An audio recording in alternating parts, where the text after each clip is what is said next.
We open on a legendary battlefield in ancient Greece. An endless sea of soldiers marches to conquer it. The vast Persian Empire descends upon the small Greek states. At the pass of Thermopylae, the Spartans make their stand. But from a cliffside, the Persian commanders watch, unimpressed. Their 30,000 elite soldiers are stalled by just 300. The reason for this stalemate is Greece's greatest warrior, the legendary King Leonidas, a giant among men. Clearly not a history buff, the horned commander leaps into action. He lands with enough force to shatter the very earth. The divine general Datis unleashes a devastating opening strike. He roars that he will crush the Spartan king like an ant. One of his commanders, Siniska, offers to take his place. But Leonidas refuses, leaping alone into the heart of the enemy. The Persian soldiers are stunned by his sudden, terrifying arrival. A single slam of his shield sends a shockwave through their ranks. Beneath the helmet, a crimson glint reveals his true battle fury. Datis calls the charge brave but foolish, a classic villain monologue. The general brings his massive weapon down upon the lone king. He screams for Leonidas to fall and become food for the strong. But Leonidas retorts that knowing how to survive is the true strength. He slides across the ground, absorbing the monumental blow. A confident smirk plays on his lips as he speaks of his home. He roars that Sparta never retreats, launching a counterattack. His kick connects with the general's weapon in a flash of light. Datis is stunned, feeling his entire body being pushed back. The strongest of the divine generals is somehow losing a shoving match. This is the unyielding spirit of a true Spartan warrior. This is the legendary King Leonidas in all his glory. In a contest of strength, the king holds the line against a giant. Datis can't comprehend why someone so powerful stays in a small country. He roars that a king like Leonidas is wasted on a place like Sparta. But their blades remain locked in a stalemate of will and power. The general preaches his simple worldview: the strong devour the weak. Leonidas retorts that Persia's philosophy is no better than a wild animal's. He proudly proclaims that his Sparta is built on a different foundation, a nation where every person, strong or weak, is an equal warrior. His voice then thunders across the pass, a rallying cry for his men. He tells his 300 that they are a single lion against a sea of mice. And as Siniska watches on, he vows that Spartans will never surrender. He issues the legendary challenge, "Come and take it."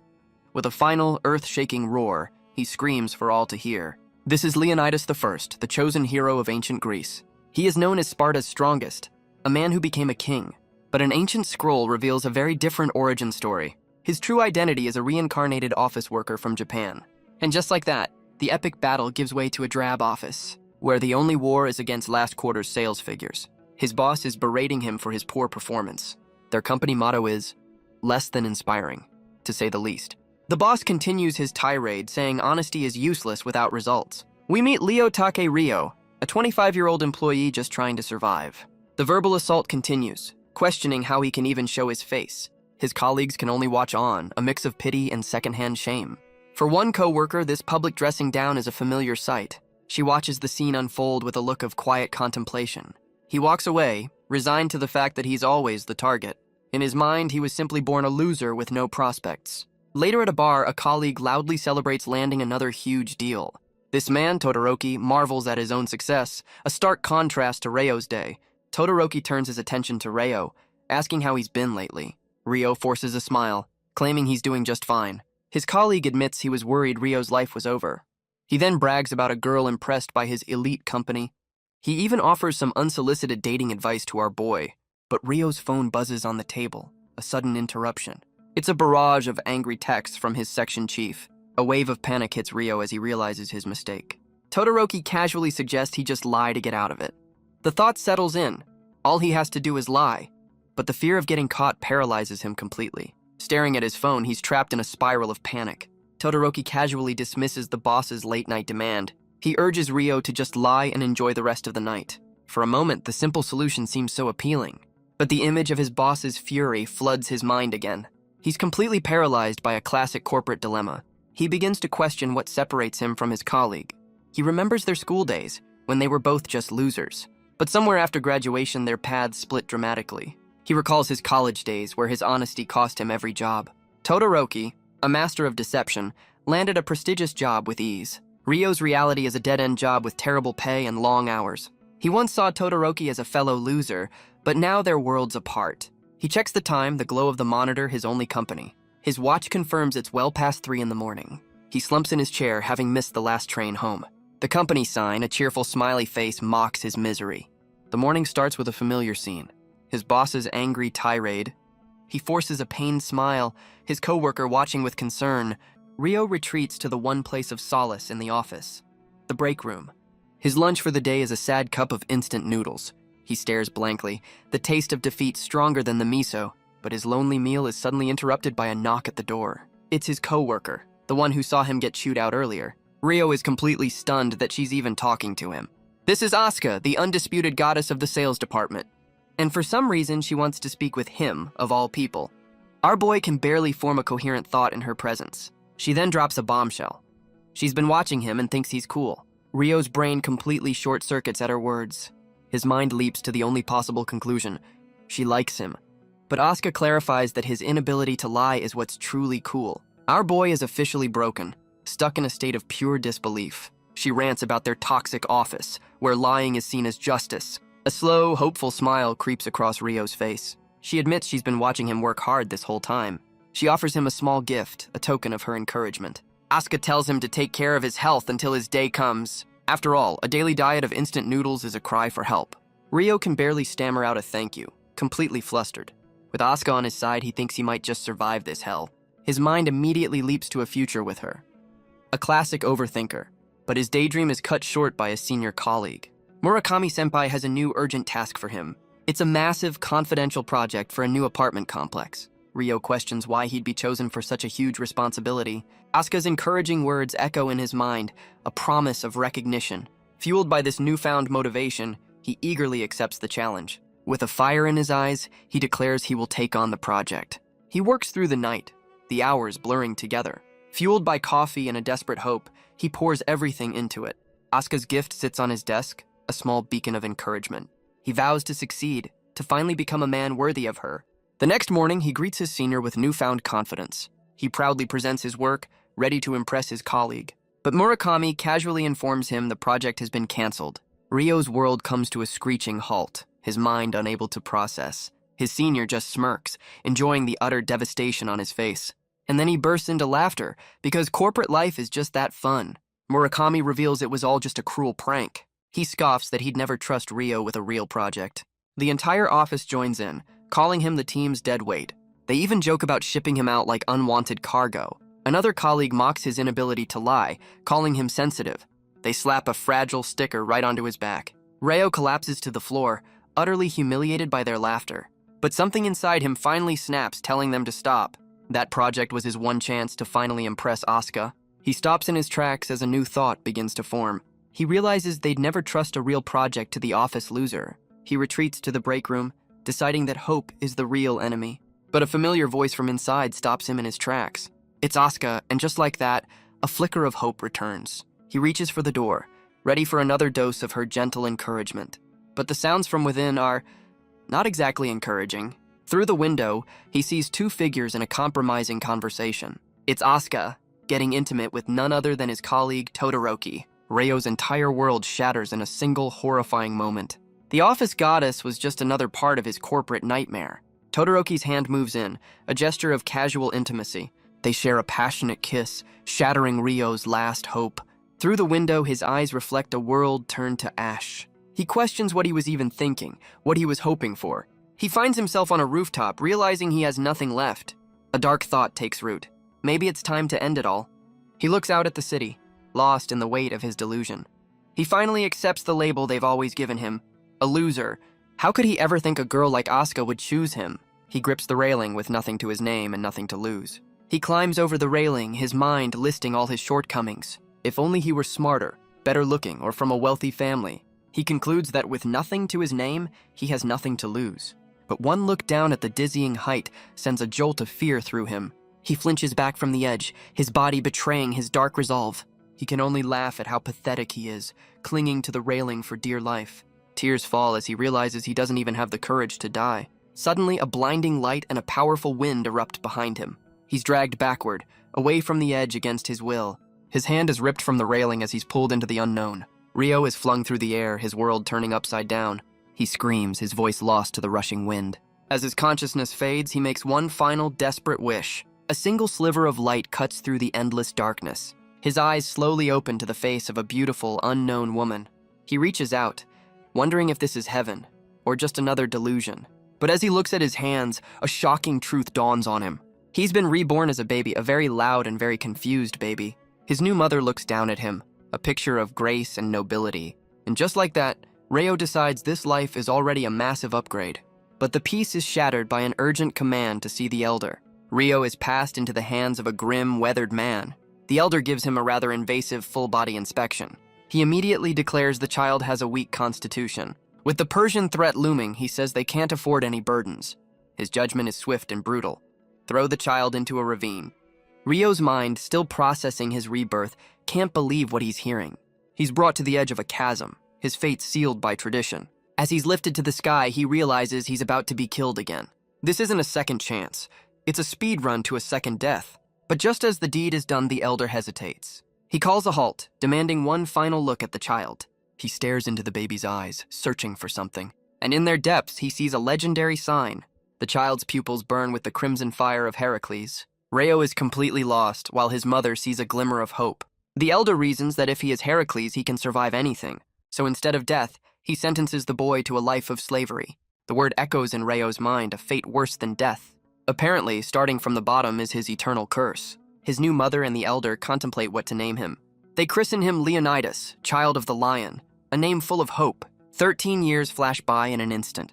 Leonidas was raised in a village where slaves were gathered to live. For 13 long years, he has known nothing but hard labor. He's never even met the parents from this new life. He learns that Sparta is a nation of two classes, citizens and slaves. The small state is surrounded by rivals in the mighty Persian Empire. To protect their home, the citizens endure famously harsh training. This is the very nation that inspired the term Spartan education. He's once again a bottom-tier slave, his days spent farming. The citizens' quotas are strict, leaving the slaves with scraps. He holds his tiny portion, a stark reminder of his new reality. But a part of him is strangely relieved to be a slave. Unlike his old office job, he's no longer the company dead weight.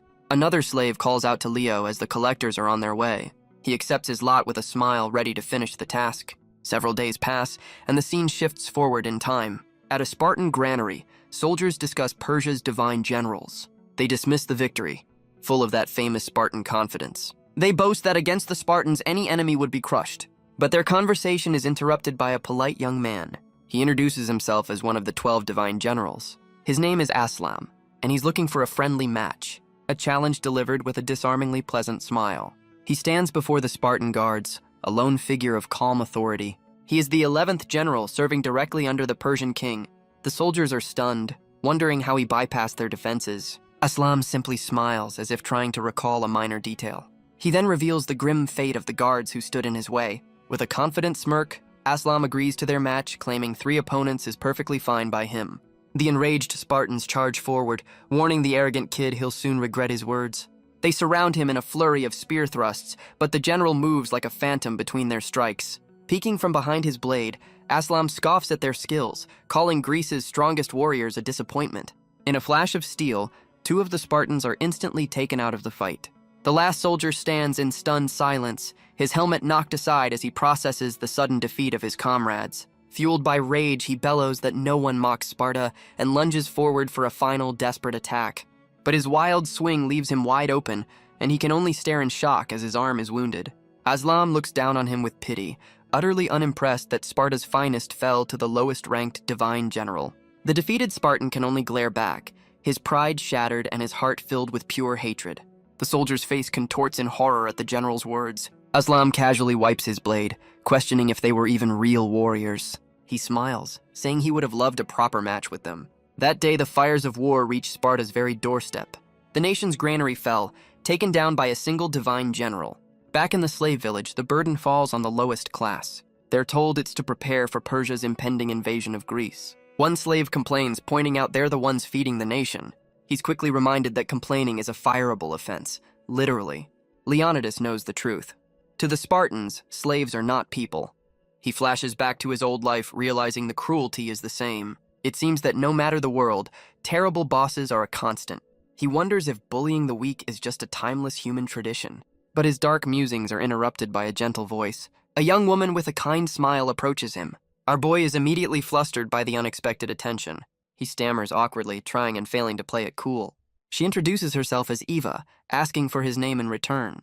He nervously wipes his brow, managing to introduce himself as Leonidas. Eva explains she's a newcomer, recently moved from a nearby village. Leonidas stammers, trying to process her words. He learns her village was completely destroyed in the recent attack. He awkwardly asks about her family's safety. Eva explains that her mother passed away when she was young. Leonidas finds a strange connection, admitting he never knew his mother either. She smiles, noting the sad similarity in their pasts. But her gentle expression suddenly shifts to one of alarm. A man's voice calls out for her, startling them both. She immediately runs towards the voice with Leonidas close behind. He peeks inside, his eyes widening in shock at the scene before him. Inside, Eva tends to her father, who is clearly very ill. Leonidas watches from the doorway, a look of admiration on his face. He clenches his fist, determined to find a way to help them. And just like that, a classic cartoon light bulb appears over his head. The sun sets over the Spartan hills, marking the end of the day. In a field, Leonidas works tirelessly, using a hand drill to cultivate the earth. But he pauses, suddenly questioning why he's doing all this for a girl he just met. The painful memory of Asuka's betrayal floods his mind, a warning against being fooled again. He holds up a hand, physically stopping the intrusive thought. He realizes this isn't about Eva, but his own fear of being hurt again. He realizes this isn't about Eva at all, but his own lingering trauma. Shaking off the past, he gets back to the task at hand. He triumphantly finds the medicinal herbs he was searching for. But overlooking the village, Spartan soldiers have arrived. They're hunting for fugitives, and believe the slaves are hiding them. Their solution is simple. If they're accomplices, wipe them all out. Meanwhile, inside a small hut, the fugitives are unaware of the danger. It's Eva and her father, the very people the soldiers are hunting. A sudden knock at their door sends a jolt of fear through the room. Eva turns, surprised to see Leonidas standing there. He proudly offers the medicinal herb, hoping it will help her father. A simple plant, a small token of kindness in a harsh world. Eva is touched by his thoughtfulness, calling him kind. But Leonidas waves it off, saying it's just normal to help people. His simple decency seems to catch her completely by surprise. She smiles, glad to know she's not the only one who feels that way. As she takes the herb, their hands brush for a fleeting moment, and our boy's social skills immediately blue screen. He's reduced to a blushing, stammering mess, unable to form a single word. He then makes a hasty retreat, leaving Eva holding his gift. Eva is left holding the herb, confused by his hasty retreat. Later that night, Leonidas lies under the stars, admitting Eva is really cute. His daydream is suddenly interrupted by her voice, thanking him for helping her father. He turns to find Eva standing right there, asking if she can join him. The two sit together in a moment of peaceful, if slightly awkward, silence. Leonidas can't help but steal glances at her, completely flustered. She notices him shivering and decides to make a move. In a quiet gesture, she adjusts his cloak for him, offering a soft thank you. She then asks what he was doing, and he blurts out that he was watching the stars. Our boy immediately cringes at his own cheesy line, but Eva seems genuinely interested. He points to the sky, sharing a story about the Andromeda constellation. He recounts the legend of a hero saving a princess from a monster. Eva finds the tale romantic, while Leonidas admits his source material is manga. She then playfully suggests that he would be her hero. Our boy's brain short-circuits as she says she's only joking. But the lighthearted moment fades as the conversation turns serious. She reveals a dark Spartan custom, a coming-of-age slave hunt. It was during one of these hunts that her mother was killed protecting her. She blames herself, believing her own weakness led to her mother's death. But before she can fall deeper into despair, Leonidas grabs her arm. He grabs her shoulders, shouting that none of this is her fault. Eva is taken aback by his sudden, fierce defense of her. Realizing he just yelled at a girl, our boy gets adorably flustered. He insists that the real problem is the country's cruel system. His mind flashes back to the corporate world, a place just as savage. He screams that society is meant to be about helping one another. His words seem to strike a chord with Eva, who listens intently. A newfound resolve dawns on her face, a gentle but firm smile. She declares her role is to protect her father, just as her mother protected her.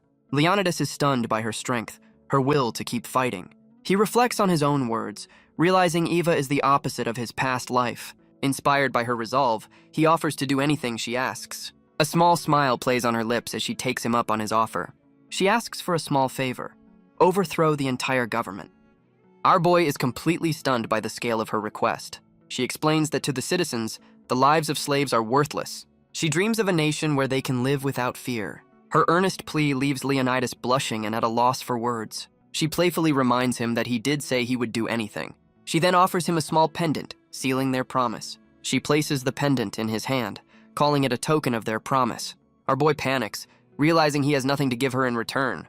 But Eva smiles. telling him he's already given her a priceless gift. She says his story of Andromeda will give her strength in dark times. Her attention is suddenly caught by a shooting star in the night sky. She closes her eyes, clasping her hands to make a silent wish. Leonidas, ever the smooth operator, asks what she wished for. With a playful smile, she puts a finger to her lips, calling it a secret.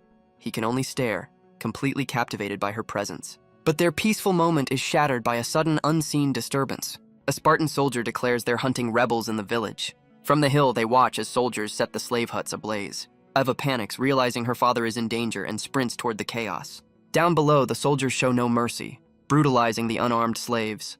The commander confirms the fugitive's location with a terrified informant. He stands over Eva's father, sword raised, declaring rebellion a grave crime. Leonidas and Eva race against time, desperate to intervene. But the blade falls in a swift, merciless arc. A severed hand hits the ground, a grim testament to Spartan justice. And just like that, Eva's father is executed before their very eyes. Eva screams in horror as her father clutches his bleeding stump. With his last ounces of strength, he begs her to run, but she refuses to leave him. Leonidas is frozen, unable to comprehend their casual brutality. The soldiers approach, pleased that their second target has arrived. The commander coldly recites the law.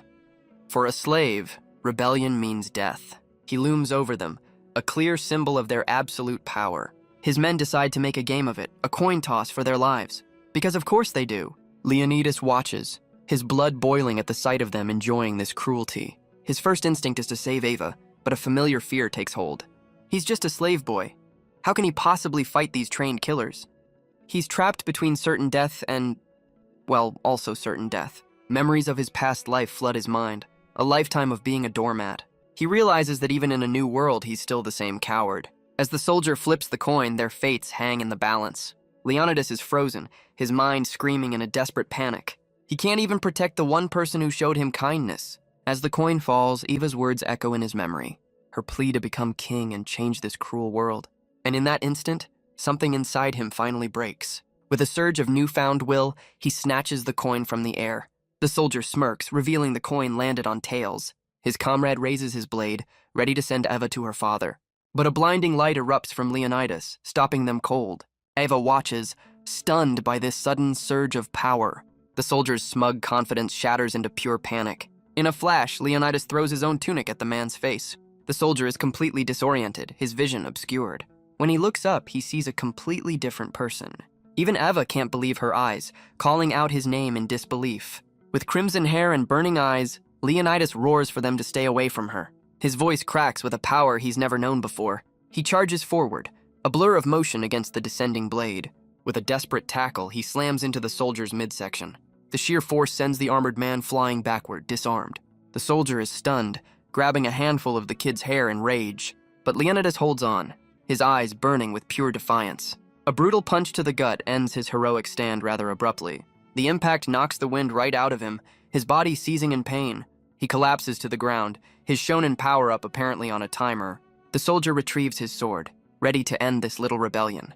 The soldier glares down, deciding to eliminate the defiant slave boy first. Leonidas is still reeling, shocked that his body moved on its own. Eva desperately pleads for his life, trying to take the blame herself. But the commander looms over him, declaring that a slave's defiance is unforgivable. In that moment, Leonidas sees no difference between these soldiers and his old bosses. He realizes that no matter the world, this kind of cruelty is just plain wrong. The soldier brings his blade down, a swift arc of light meant to end it all. But to everyone's shock, Leonidas is still standing, completely unharmed. He can suddenly see the path of the attack, a clear line of light. With a newfound clarity, he effortlessly sidesteps the deadly strike. His comrade urges him to finish the job with grim plans for Eva. The commander looks on, a silent statue of Spartan authority. They tell the defiant slave boy not to get ahead of himself. The soldier screams that slaves are trash with no right to live. But those words strike a painfully familiar chord in Leonidas. He's thrown back to his old life, to the echoes of corporate cruelty. Eva's warning about their world now rings with brutal clarity. A lifetime of being treated as worthless finally reaches its breaking point. He roars back with every fiber of his being that they are not trash. Enraged, the soldier swings again, demanding his silence. He sidesteps again, declaring that they are the ones who don't care for others. He roars that they are the true trash, landing a devastating punch to the face. The sheer force of the blow sends the armored soldier flying backward. From the ground, the soldier looks up at the boy who just overpowered him. But Leonidas is just as stunned, his adrenaline-fueled rage giving way to shock. He stares at his own hand, unable to comprehend its newfound power. The question hangs in the air. Was that really him? The soldier's face contorts in terror, his Spartan pride officially shattered. Leonidas stands over his foe, with Eva and the others watching in disbelief. He's still reeling, trying to understand what just happened. He stares at his hand, questioning the source of this sudden power. Eva and the other slaves can only stare, calling out his name in disbelief. But the commander calls a halt, stopping his man from finishing the job. He dismounts his horse, his presence immediately commanding the field. A palpable aura of power radiates from him as he approaches. Leonidas immediately senses that this man is on a completely different level. The commander's sheer presence is overwhelming, a clear and present danger. Instead of anger, the commander seems intrigued by the boy's defiance. Our boy is completely thrown off by this unexpected turn of events. The defeated soldier protests, reminding his captain that Leonidas is just a slave. The soldier's rage is cut short by the flat of his commander's blade. The captain's voice is cold steel, reminding his man of the chain of command. He asks if he'll defy an order or be cut down for losing to a slave.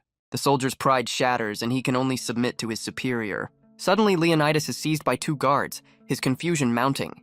The commander then turns his attention to our boy, offering a strange deal. If Leonidas comes with him, he'll spare the lives of the other 2. He realizes he can save Eva by sacrificing himself. But to what fate? Eva cries out, insisting that he doesn't have to do this for them. But her words from before echo in his mind. His promise to build a better world. Her words echo in his mind, a dream of a world without fear. For the first time in either life, someone is counting on him. He realizes this might be the very reason he was reborn. With a newfound resolve, Leonidas agrees to the commander's terms. But he has one condition: they must never harm the others again. The commander agrees with a smug grin, ordering his men forward. As he's led into the night, Eva cries out his name in desperation. Her name is the only thing on his mind. She can only watch, her face a mask of pure terror. He turns back with a brave smile, telling her to protect her father. Eva can only watch, a silent curse on her lips as he's taken away. He's marched off into the unknown, her voice fading behind him. His destination is the legendary Spartan Military Academy, so a promotion. Leonidas is completely bewildered by this sudden change of scenery. Inside, he's greeted by the sight of a brutal training session. A blonde-haired brawler relentlessly pummels his opponent into the sand.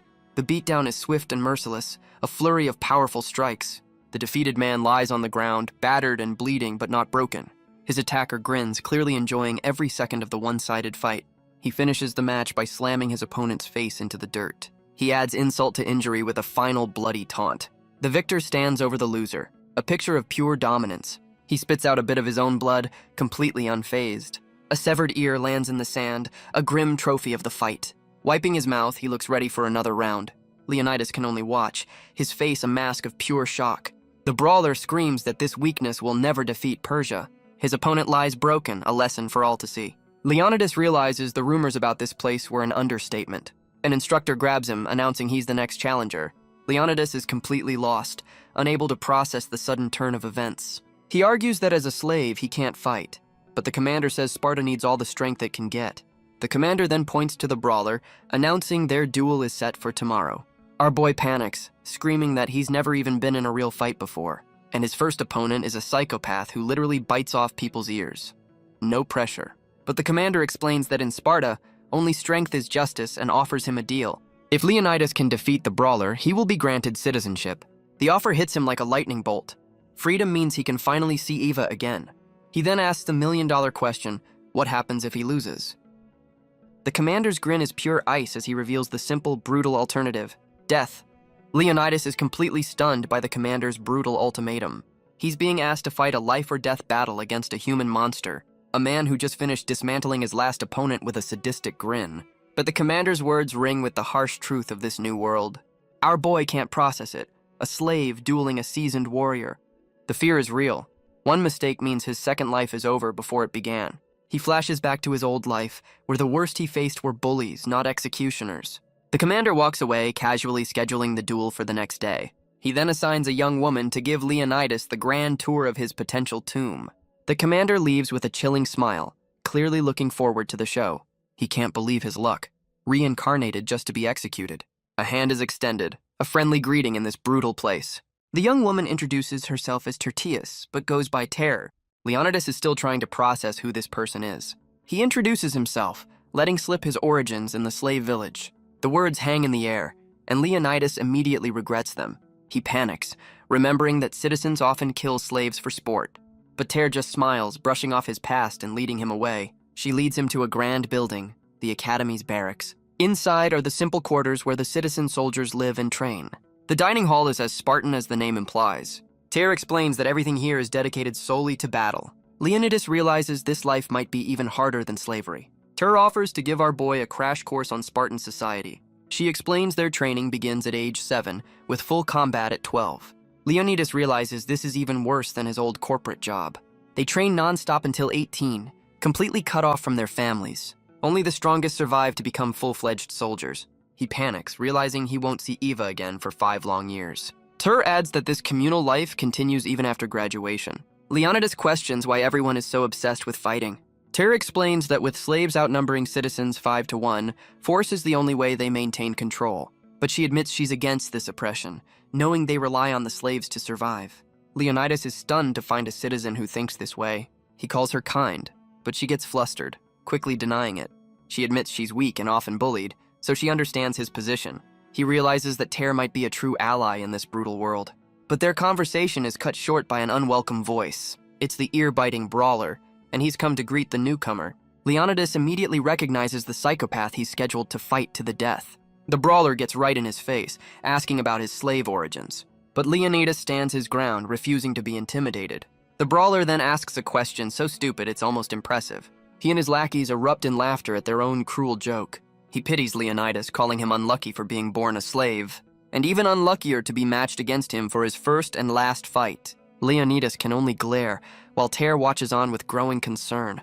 The brawler then turns his attention to Ter, surprised she's still around. She forces a nervous smile, confirming she's somehow still breathing. His friendly greeting is cut short as he grabs her by the collar. The brawler sneers that weaklings like her have no place in Sparta. Leonidas watches, a painful sense of familiarity washing over him. He mocks her for finding a friend, then throws her to the ground. He cracks his knuckles, offering to give her some special training. Ter can only force a pained smile, trying to endure the humiliation. But for Leonidas, this scene is a ghost from his past. He's thrown back to his old life, a world of corporate bullies and forced smiles. As the brawler's fist flies, he's suddenly interrupted. Ter flinches, bracing for the inevitable, brutal impact. But the blow never lands, a hand intercepts it mid-swing. Leonidas stands firm, his grip unyielding on the brawler's fist. The brawler is completely stunned by this slave's sudden defiance. Leonidas calmly explains that they were in the middle of a conversation. He insists that Ter has nothing to do with their conflict. The brawler seethes, enraged that this nobody is protecting the weakling. He rips his arm free, his patience officially at its end. A dark aura surrounds him as he dares Leonidas to repeat himself. But our boy doesn't back down, stating again that Ter is not involved. The brawler roars, pretending he can't hear the kid's death wish. He unleashes a devastating punch, aiming to silence Leonidas for good. Both Leonidas and Ter are stunned by his sudden act of defiance, but the brawler just smirks, deciding to let it slide for today. He reminds Leonidas of their duel, looking forward to their match. Our boy immediately panics, realizing he just poked a very angry bear. Ter is in awe, admitting she's never been brave enough to stand up to him. She apologizes for getting him involved, but Leonidas insists it was his choice. She then brings up the ear-biting incident, a grim reminder of his opponent's brutality. She reveals a horrifying rumor. He eats the parts he bites off his opponents. He apparently believes consuming his foes makes him stronger. So, a protein shake with a side of cannibalism. She warns Leonidas to be careful of this man, whose name is Eurytus. Leonidas is completely panicked, realizing be careful is useless advice against a cannibal. The next day arrives, bringing with it the promised duel. The trainees are gathered on a large wooden raft, a makeshift arena on the open water. An instructor announces today's lesson is pancration, a brutal form of wrestling. But first, he pulls a live chicken from a cage for a little demonstration. He casually tosses the bird into the churning waves below. A massive shark erupts from the water, devouring the chicken in a single bloody bite. Leonidas and Ter can only stare in horror, realizing the stakes have been raised. The instructor warns them that the sharks are starving, so falling is not an option. Leonidas recalls the brutal wrestling of Pancration, now with a side of shark-infested waters. The instructor's words hang in the air as the shark's fin cuts through the waves. He asks if they finally understand the purpose of this deadly training ground. One of the trainees questions the need for naval combat, as Sparta is a land power. The instructor explains the Persian Empire is already invading across the sea. He declares they must master ship combat to meet the enemy head-on. Leonidas and Ter realize this is the authentic Spartan education they've heard about. So, no health insurance.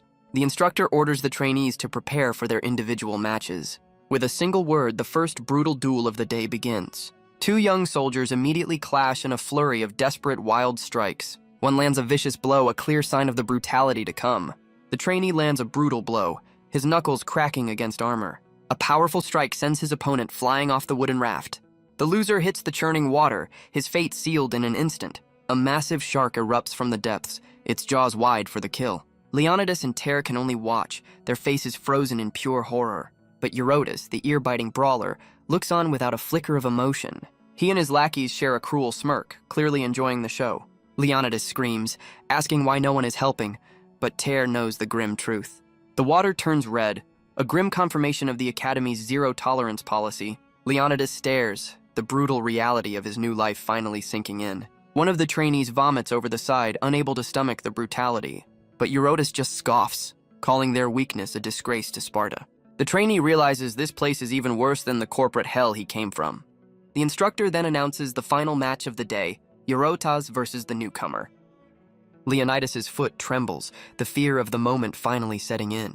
His name echoes across the raft as he's called to face his opponent.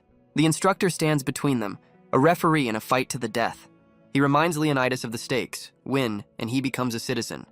No pressure. Our boy can only stare, the weight of his promise to Eva on his shoulders. With a deep breath, he takes his stance, ready to face the monster. Leonidas stands ready, his body tense with a mix of fear and resolve. Eurotas mocks his trembling, asking if the kid is feeling a chill. Without warning, the brawler lunges forward with blinding speed. Leonidas is stunned, unable to even track his opponent's movement. In an instant, Eurotas has him trapped in a crushing bear hug. He realizes this isn't just brute strength, it's practiced, brutal skill. A sadistic grin spreads across the brawler's face as he tightens his grip. And then he lives up to his reputation, sinking his teeth into Leonidas' shoulder. A scream of pure agony rips from our boy's throat. The brawler rips away a piece of flesh, sending Leonidas stumbling backward. Eurotas spits out the bloody piece of flesh he just tore off. It lands in the water, sending ripples through the blood-red waves. The sharks below go into a frenzy, drawn by the scent of fresh blood. Leonidas clutches his shoulder, realizing he's facing the worst possible opponent. His right arm is completely useless, the bleeding impossible to stop. Eurotas radiates a terrifying aura, his grin promising more pain to come. Leonidas desperately tries to think, to find any way out of this nightmare. The pain is immense, and his vision starts to blur from the blood loss. He's trapped, facing a monster he can't possibly defeat. The brawler charges again, roaring that he's coming for the other arm. Leonidas knows that if he gets caught again, it's all over. But in a flash of inspiration, a desperate plan takes shape. He dodges the brawler's lunge, preparing a surprise of his own. He spits a mouthful of blood directly into Eurotas' eyes. The brawler is stunned, his vision completely obscured. Leonidas roars that no matter how much you train your body, there's one weak point that's always vulnerable. A truly noble strategy. But his desperate kick is caught mid-air, stopping him cold. Eurotas holds his leg firm, his grip an unbreakable vice. The brawler's face contorts with rage at the forbidden move. But the brawler's leg is already moving, a powerful counterattack. He drives a brutal knee into Leonidas' gut, ending the cheap shot. A wave of pure agony rips through our boy's entire body. He collapses to the deck, completely winded and defenseless. Eurotas yanks him up, sneering that the real fight is just beginning. A devastating punch connects, sending a spray of blood across the raft. The brawler puts his entire weight behind the blow, a show of pure dominance. Lying on the deck, Leonidas realizes this isn't a duel, it's an execution. Eurotas roars his simple philosophy, the weak deserve only to die, and just as the final blow is about to fall, the scene cuts to the past. We're pulled into the brawler's past, to a small, isolated home. A young Eurotas and his brother endure a brutal, familiar beating. Their tormentor is their own father, a one-armed, worthless drunk. He drowns his failures in alcohol, his face a mask of bitter rage. Their mother, their only shield, died giving birth to the younger son. So Eurotas took it upon himself to protect his terrified little brother. His father screams that this cruelty is to toughen them for war. Father of the year, clearly. He was once a proud Spartan warrior, a hero of the nation. But after losing an arm in battle, he was cast aside, deemed useless. In a land that honors glorious death, His survival was a disgrace. His father's face is a mask of bitter resentment and rage. He demands to know how long Eurotas will protect his weak trash brother. He screams that in Sparta, weaklings are completely unnecessary. The younger brother can only watch, frozen in absolute terror. His father's rage then turns on the smaller boy with a brutal kick. The child screams in agony, blood spraying from his mouth. Eurotas desperately grabs his father, pleading for him to stop. But he's swatted away, told to come back ready to kill. His little brother clings to his leg, his small voice begging for help. And in that moment, a dark resolve hardens in Eurotas' eyes. With a desperate cry, Eurotas leaps onto his father's back. His father roars that protecting a weakling is a worthless endeavor. In a flash of rage, the boy sinks his teeth into his father's ear. But instead of pain, his father's face twists into a sadistic grin, urging him on. The young boy draws blood, his own face a mask of pain desperation. He's thrown to the ground, told to finish the job if he's going to start it. With the protector down, the father turns back to his true target. The younger brother is frozen in terror, completely broken by the abuse. The father looks down at his own son with nothing but pure disgust. And then he delivers another brutal blow, a lesson in Spartan cruelty. The boy's head smacks against the wall, his eyes rolling back in pain. He slumps to the ground, a broken doll in a pool of his own blood. Eurotas screams his brother's name, his voice filled with pure horror. He kneels beside him, repeating his father's cruel lesson about the weak. But his father's feet are already moving, his decision already made. He carries the boy away with Eurotas screaming for him to stop. The father's philosophy is simple. The weak have no right to live. And with that, he throws his own son from a cliff. Parenting in Sparta is different. Eurotas can only reach out, his brother's name a desperate, useless cry. Tears stream down his face, a silent testament to the day his world broke. Tears and blood mix as the boy's world completely shatters. He can only watch his little brother fall into the abyss below. His father's voice echoes, justifying the murder of his own son, Creon. He claims it was all for the boy's own good, a twisted logic where the weak are simply better off dead. He walks away, leaving Eurotas kneeling in the dirt of his broken home. The boy can only apologize, his words lost to the wind. A single thought burns in his mind. If only he had been stronger. Months later, that grief has hardened into pure, unadulterated rage. His father, the source of his pain, drank himself into an early grave. So, a happy ending for one of them, at least. Left alone, Eurotas was forced to survive on the streets. Every day was a desperate, bloody struggle for his next meal. He learned quickly that mercy was a luxury he couldn't afford, and slowly he became the very monster he once despised. He adopted his father's creed. The weak are evil, the strong are justice. He came to believe his father had been right all along. The only thing that mattered was overwhelming, absolute power. And now he screams that same philosophy at the boy beneath him. Leonidas realizes that even in a new life, he's still powerless. The words echo his past, a lifetime of being called worthless trash. The same insults, the same casual cruelty from his old boss. A chorus of voices calling him incompetent, useless trash. And now, Eurotas delivers another crushing, brutal blow. Leonidas is thrown back, his body broken and bleeding on the raft. But through the pain, he asks if weak people have no right to live. Eurotas confirms it with a cold, unwavering certainty. Leonidas struggles to his feet, insisting that everyone has value. But the brawler scoffs, tired of all this pretty talk. As he falls, the pendant from Eva slips from his tunic. Her voice echoes in his mind, a promise to become king. Her name is a desperate, bloody whisper on his lips. He clutches the pendant, a physical reminder of his promise. He knows that if he dies here, his promise dies with him. A fiery aura erupts as he vows to build the world she dreamed of.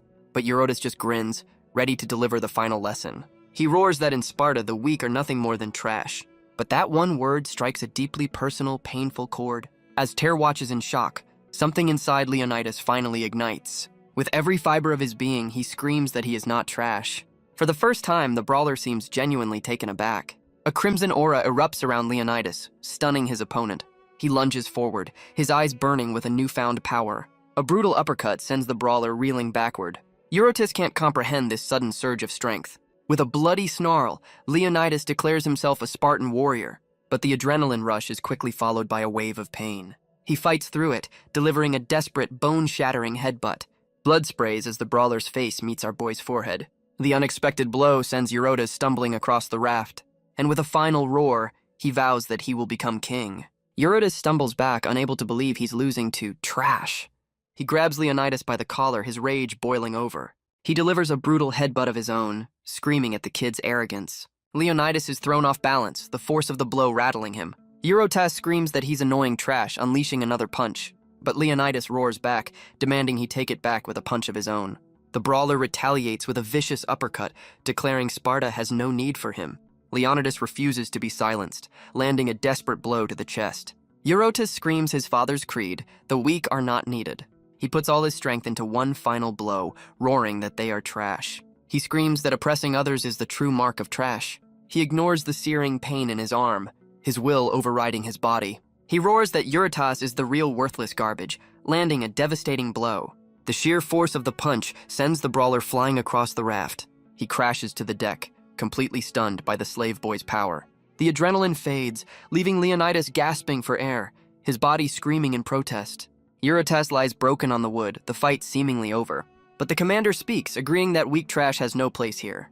And with a brutal kick, he sends the defeated Eurotas into the churning waves below. The brawler sinks beneath the surface, his fate now in the hands of the sharks. As he sinks, Eurotas accepts his fate, his own creed sealing his doom. He falls toward the waiting jaws, convinced he was right all along. But his final thoughts are of his brother, Creon, the one he failed to save. His mind flashes back to a time when strength was just a tool for protection. He remembers the simple promise he made to his adoring little brother. He would become Sparta's greatest warrior, a shield against their cruel world. A memory of a time when he was just a hero in his brother's eyes. But that promise now fades into the darkness of the deep.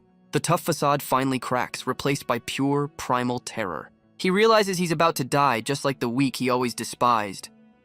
Calm as a shark, apparently, but his will to live ignites, and he punches the shark head-on. The blow connects, but a far greater threat rises from the abyss. He can only stare as a truly colossal shark ascends past him. He realizes there are monsters in this world far beyond his own strength. With his last thoughts, he apologizes to the brother he couldn't save.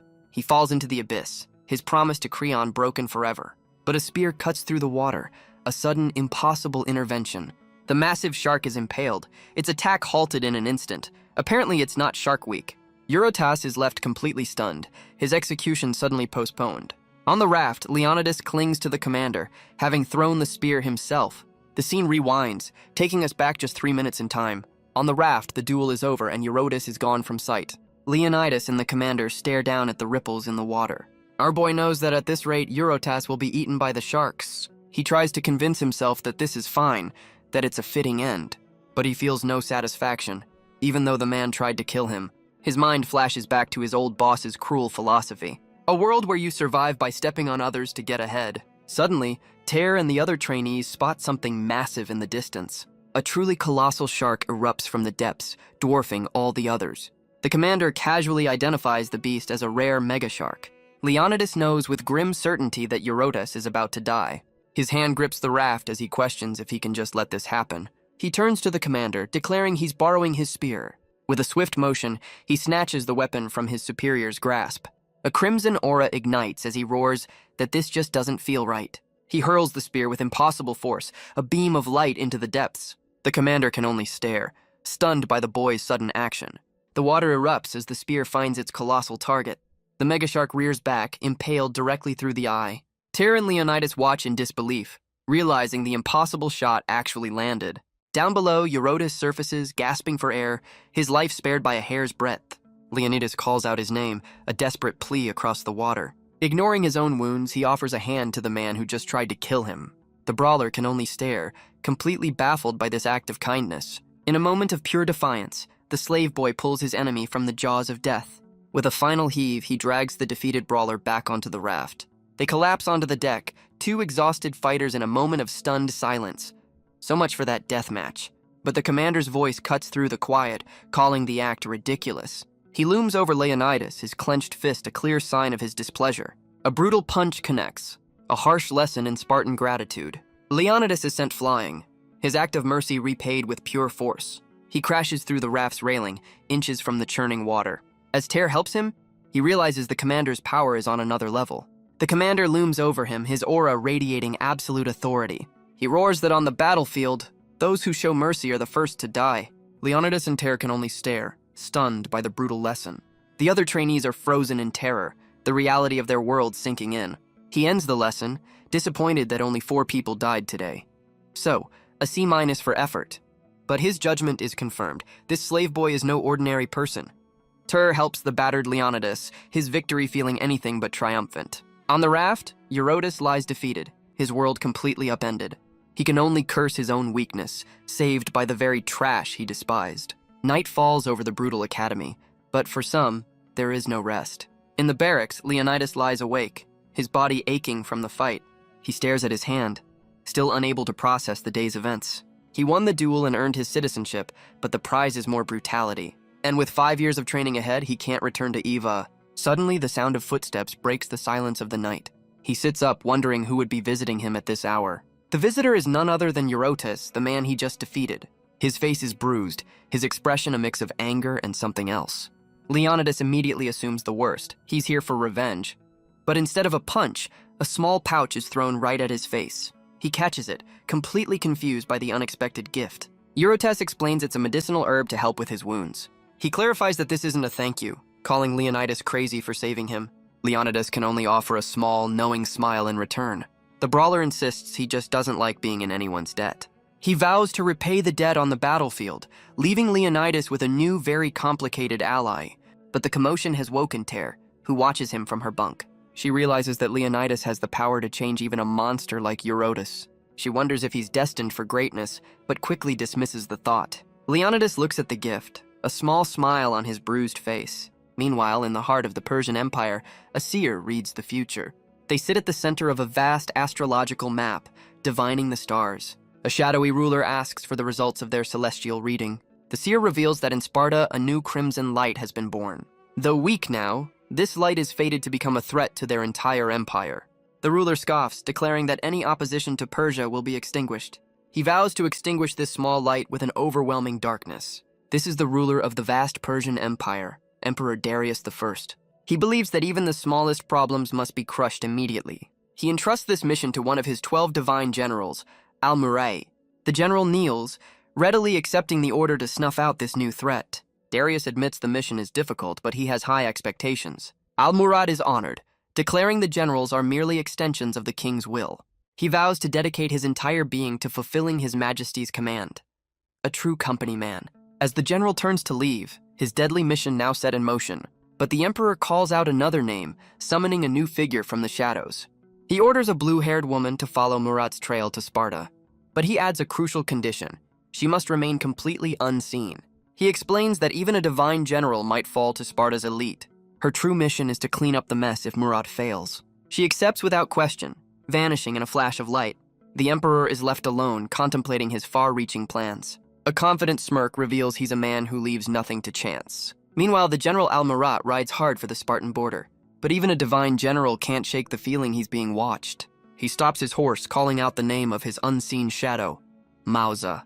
He scoffs, declaring that for a mission of this level, he alone is sufficient. But Mausa appears from the trees, telling him not to get so cocky. She reminds him he's the lowest-ranked general, a disposable pawn. Murat retorts, accusing her of charming her way into her position. So, it's a toxic workplace even in the Persian Empire. His words strike a nerve and her face contorts with pure rage. In a blur of motion, she leaps from her perch. She appears behind him, a dagger to his throat, asking if he has a death wish. But Murat just smiles, completely unfazed by the blade at his neck. He reminds her of their duty, of the important mission given by their king. He appeals to their shared loyalty, asking if she understands their role as the king's hands. She lowers her blade, the tension between them still palpable. Murat smirks, confident this mission will earn him a promotion over her. Mausa's face twists in rage at his sheer arrogance. With a final taunt, he rides off, leaving her in his dust. She can only seethe, calling him nothing more than an attack dog. Meanwhile, back at the Spartan Military Academy, a new day begins. Leonidas, Eurotas, and Ter are exhausted after another brutal lesson. Ter cheerfully notes that at least no one died, earning a glare from Eurotas. The trainees gather in the dining hall, their bodies aching from the day's training. But the sight of food makes Leonidas forget all his pain. A man of simple needs, but the meal of the day is a grim-looking purple sludge called melas zomos. A quick history lesson reveals it's a stamina soup made from pig's blood. So, not exactly gourmet. The trainees are forced to eat it daily, with better food reserved only for victors. Eurotas complains it tastes worse than toilet water, a review that probably won't make it to Yelp. Ter questions his culinary expertise, forcing him to admit it's just a figure of speech. but Leonidas looks on with sparkling eyes, declaring the slop looks delicious.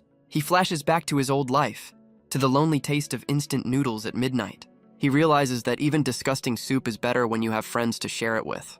As he prepares to dig in, Tare watches with a look of sudden alarm. She lunges forward, trying to stop him from taking his first fateful bite. But her hand slaps his meal away, sending it crashing to the floor. She points with a look of pure terror, telling him to look. Across the hall, another trainee convulses, spewing blood. Tare's voice trembles as she reveals the horrifying truth. The soup was poisoned and bodies are dropping all around them. Eurytus can't believe it, wondering who is behind this attack. A sinister voice cuts through the chaos, a masked man in the doorway. The three turn. Their faces a mask of pure shock and confusion. It's the divine general, Al-Murat, here to extinguish Sparta's new light. But Leonidas glares back, demanding to know who this intruder is. He introduces himself as the 12th divine general of the Persian Empire. His name is Murat, and he wears a smile that promises nothing but pain. He admits he doesn't know which of them is the prophesied light. So, to be safe, he's just going to graciously kill all three of them. The trio stands together, facing the lone assassin in the silent hall. Leonidas can't believe it. This is one of King Darius's direct subordinates, the 12 strongest warriors in the empire, known as the King's Hands. So, a very exclusive and murdery book club. Our boy asks if that means he's strong, but Tare's face says it all. But he questions why such a powerful enemy would be here, at a school. Murat simply states that their questions don't matter, as they're about to die. But Eurytus roars that he doesn't care who he is. He hurt their friends. The bodies of their fallen comrades litter the floor, a grim testament to the attack. Fueled by pure rage, the brawler charges forward, vowing to make him pay. Murat just smirks, calling the desperate attack reckless. From his cane, he unsheathes a hidden blade with a flash of light. A classic villain accessory. The blade moves in a blur, leaving a thin red line across Eurytus' face. The brawler tries to shrug it off, but the general remains unimpressed. But a sudden wave of shock washes over his face as his body seizes. He collapses to his knees, his strength suddenly abandoning him. A strange numbness spreads through his body, a terrifying, unseen poison. Tare screams out, realizing the blade was coated in poison. Eurytus connects the dots. The soup, the blade. It's all poison. Murat just smirks, confirming he's a master of toxins. Leonidas roars at the cowardly tactics, demanding a real fight. But the general just laughs, saying his only goal is their death. He scoffs that honor is irrelevant, the method doesn't matter. He then raises his cane, revealing its true purpose as a blowgun. So, a very stabby flute. Leonidas screams a warning, diving behind a wooden table for cover. The three of them huddle together as a volley of darts flies past. The general unleashes a hail of poisoned needles into the room.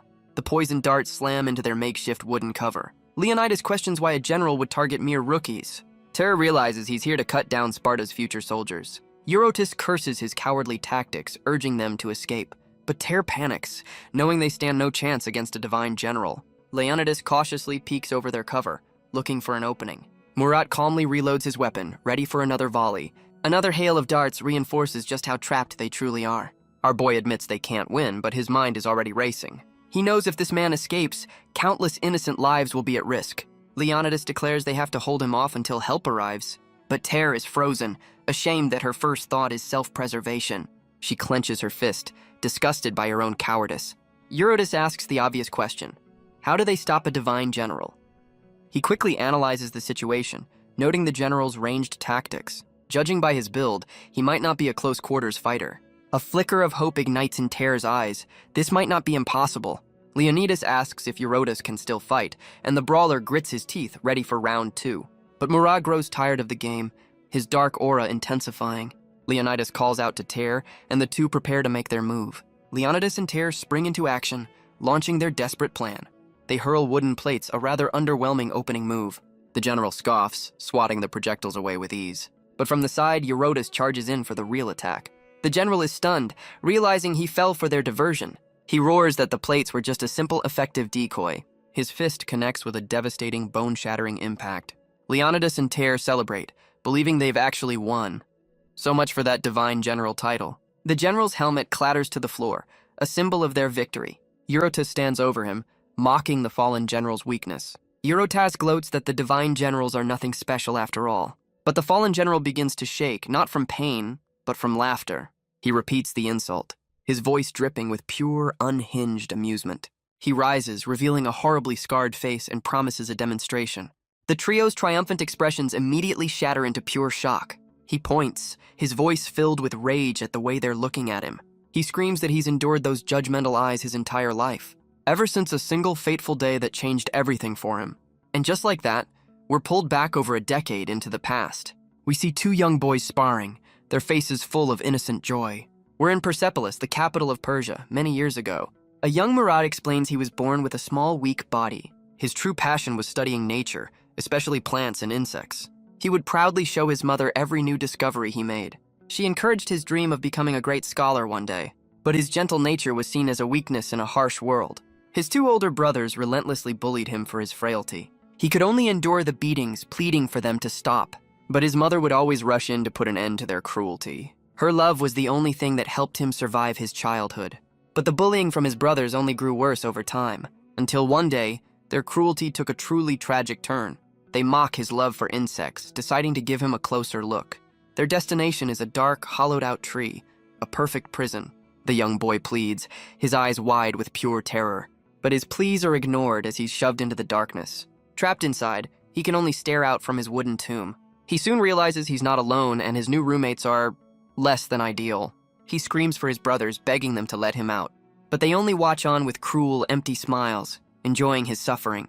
Inside, he's met with the terrifying face of a giant, venomous centipede. He screams in pure agony as the insects begin to crawl all over him. His brothers can only watch in shock as a giant centipede bursts from the tree. They realize their cruel prank has gone horribly, horribly wrong. Instead of helping, they beg him not to tell their parents and run away. He can only reach out, his pleas for help ignored by his fleeing brothers. His consciousness slowly returns, a sliver of light in the darkness. He wakes to the sound of a familiar voice calling out his name. He opens his eyes to see his mother, her face a mask of gentle concern. She tells him it's time to remove the bandages, unaware of the horror that lies beneath. Her hands gently unwind the bandages, ready to see her son again. But her gentle expression shatters into one of pure, undiluted horror. She and her attendant can only stare, unable to process the sight before them. The young boy, still unaware, asks his mother what's wrong. He turns to a mirror and finally sees the monster his brothers created. The reflection stares back, a permanent, horrifying reminder of their cruelty. After that day, his mother's visit stopped, leaving him in total isolation. He was no longer her son, just a weak, disfigured shame. Family of the year, right here. The boy begins to believe the cruel words, accepting his father's judgment. His brothers twist the knife, convincing their mother he's a stain on their noble name. His mother could only look away, her love replaced by shame. From the shadows, the boy overheard their plans to cast him aside. In that moment, he realized he had no allies left in the world. So he embraced the very thing that had scarred him for life. He decided to trust only himself, taking up a new hobby in toxicology. Years later, a young prince stands over the bodies of Murat's entire family. His brother, now dying, begs for the help he once denied. Murat coldly asks if he received any help when he was the one screaming. Even his mother, who abandoned him, is not spared from his vengeance. Her final words are a desperate, useless apology as the poison takes her. He turns away from his mother's body, his revenge now complete. In his eyes, there is no remorse, only a cold, hard resolve. He leaves his old life to burn, a final, bitter goodbye. The scene shifts to the Ionian Revolt, a rebellion against Persian rule. Inside a Greek camp, a soldier reports that the enemy is stalled. Their commander boasts that strategy, not just strength, wins wars. But his hand suddenly goes limp, his confident grip failing. The cup clatters to the floor, a sign that something is terribly wrong. The commander chokes, his own body turning against him. He collapses as his soldier realizes the horrifying truth. It's poison. From a nearby hill, Murat watches the chaos unfold with a satisfied smirk. He preaches his own philosophy. True force isn't limited to swords. His methods, though cruel, earned him a swift rise through the ranks. His fellow soldiers whisper about his latest promotion, won by poison. They scoff at his tactics, calling him an assassin, not a warrior. The thought of serving under him is a bitter pill for them to swallow. But Murat already knows he has no allies, and he doesn't need any. Several more years pass, his reputation growing with every kill. His achievements finally earn him an audience with the emperor himself. Darius appoints him a divine general, with a final cryptic command. He pledges his entire being to the king, a loyal hand to execute his will. He wonders if his mother can see him now from the afterlife. He has finally obtained the absolute status he always craved. And with that, the long and tragic backstory comes to an end. The trio can only stare, their brief victory turning to dread. He preaches that their strength is limited, but his wisdom is infinite. and he's about to prove it with a live demonstration. He scoffs that brute force can never defeat a superior mind. He'll show them which is more useful, using their lives as the test subjects. Leonidas realizes this man is a completely different kind of monster, but Ter looks on, realizing she and the general are surprisingly similar. A flashback reveals she was also physically weak and constantly bullied. She preferred studying over fighting, finding solace in her books. This isolated her from the other children, who saw her as an outcast. They mocked her relentlessly, calling her a weakling unfit for Sparta. But unlike Murat, she had a gentle hand to comfort her in her tears. She had a family who accepted her, a love Murat never knew. She realizes that without them, she could have become the same monster. A truly sobering thought. But Murat's rage consumes him, his entire worth tied to serving his king. He reveals hidden blades, declaring anyone who opposes his master an enemy. He unleashes a volley of poisoned blades, a storm of deadly steel. Eurotas grits his teeth trying to deflect the incoming projectiles. Ter's makeshift shield is quickly pierced by the relentless assault. One of the blades breaks through, inches from her terrified face. But Leonidas shoves her aside, screaming her name in desperation. Murat scoffs at their carelessness, preparing his next deadly move. He fires another volley, this time aimed directly at the defenseless Ter. She can only watch in horror as the poisoned darts fly toward her. But Leonidas throws himself in front of her, becoming a human shield. He screams in agony as the poisoned blades sink deep into his back. Ter can only scream his name, horrified by his selfless sacrifice. But Murat just laughs, promising to send them both to the afterlife together. Suddenly, Eurotas lifts a massive table, roaring in defiance. He hurls it with all his might, a desperate attempt to buy them some time. The trio regroups, with Eurotas urging them to stop wasting time and escape. He throws the wounded Leonidas over his shoulder as Ter points them toward the armory. But the general easily pushes the table aside, their attack barely a nuisance. He rises from the carnage, noting that his primary targets have fled. A sinister smile spreads across his face, clearly enjoying this little hunt. He holds up a bloody scroll, declaring the dead were just getting bored anyway. From the shadows, Mausa watches the general's hunt with disdain. She calls his performance pathetic, deciding to handle this herself. She can't believe her king would appoint such a weakling to their ranks.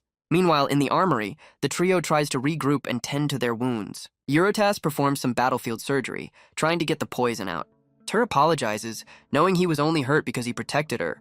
But Leonidas just smiles, insisting he's glad that she's safe. She's stunned that even now, his first thought is for her safety. She realizes that unlike Murat, she's been blessed, and wonders what she can do to help.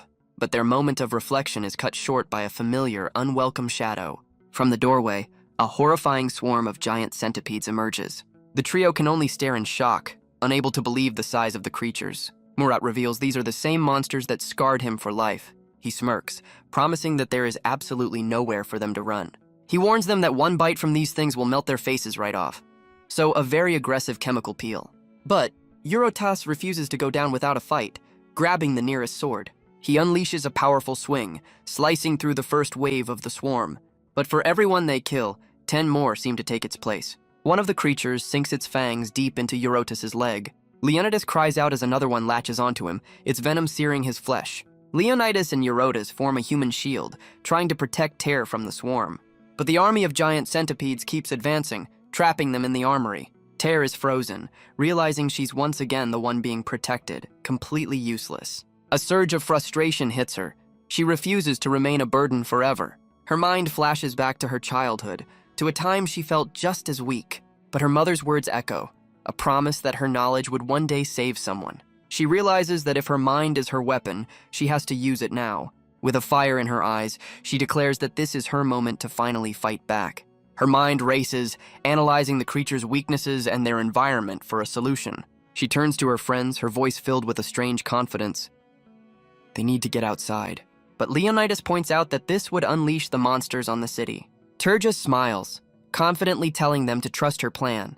She tells them to run for the back exit on her signal. No questions asked.